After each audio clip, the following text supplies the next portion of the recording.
केटाले केटीलाई सोध्यो, भागेर बिहे गर्ने कि मागेर बिहे गर्ने?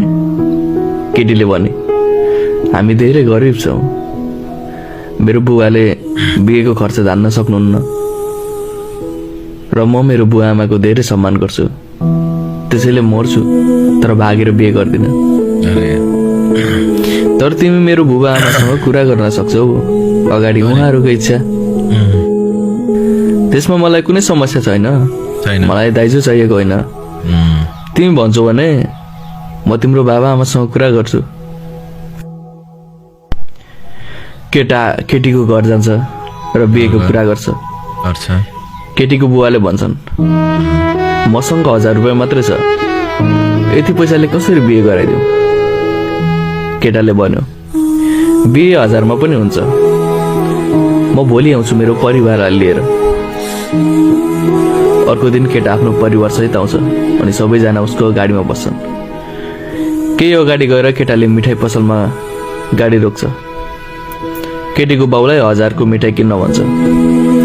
मिठाई किनेर केटाले मन्दिरमा लगेर गाडी रोक्छ र मन्दिरमा केटीसँग बिहे गर्छ। केटाले भन्छ, ल अब त्यो मिठाई अब आफ्नो टोलमा लगेर बाँडिदिनुहोस्। 1000 मा बिहे पनि भयो र सबैको मुख पनि मिठो भयो। यस्तो कुरा सुनेर केटीको बाउको आँखा रसाउँछ। बिहेको 2 महिनापछि केटाको गाडी दुर्घटनामा मृत्यु हुन्छ। केटी दुर्घटना स्थलमा जान्छ र केटाको लास देखेर बेहोस हुन्छ। पोस्टमार्टम पछि केटाको लास र रगत लागेको कपडा घर आउँछ। केटाको काजक्रिया गरिन्छ। केटीले केटाको कपडा धोबीलाई धुन दिन्छ। धोबीले भन्छ, बहिनी यो कपडा फालिदेऊ, यो कपडा अब बेकार छ। तर केटी भन्छ, भयो म आफै धुन्छु। यो कपडा उहाँको यादको रूपमा म आफूसँग नै राख्नेछु सधैँ। केटीले आफै त्यो कपडा धुन्छ, तर त्यसबाट रगतको दाग गएन। साँझ जब केटी सुती, उसले सपनामा एकजना बुढी आइमाईलाई देखी र डराएर उठी। अर्को दिन फेरि त्यो लुगा धोई, तर पनि त्यो रगतको दाग गएन। फेरि सुती र फेरि पनि सपनामा त्यो बुढीलाई देखी। सपनामा त्यो बुढीले भने, यो रगतको दाग यत्तिकै जाँदैन। यो क्रम 1 हप्तासम्म चल्दै गयो।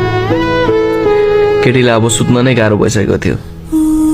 तर 8औं दिनमा केटीको घरको घन्टी बज्यो।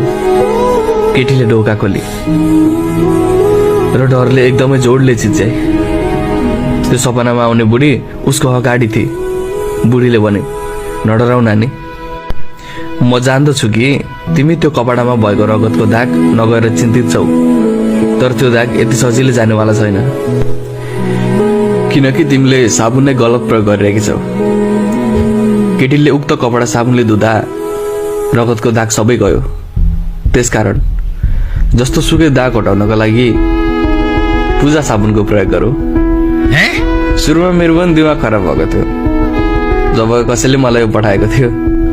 अब अरूको दिमाग खराब गराउनु पर्यो तपाईको। कहाँ पुर्याइदियो यार।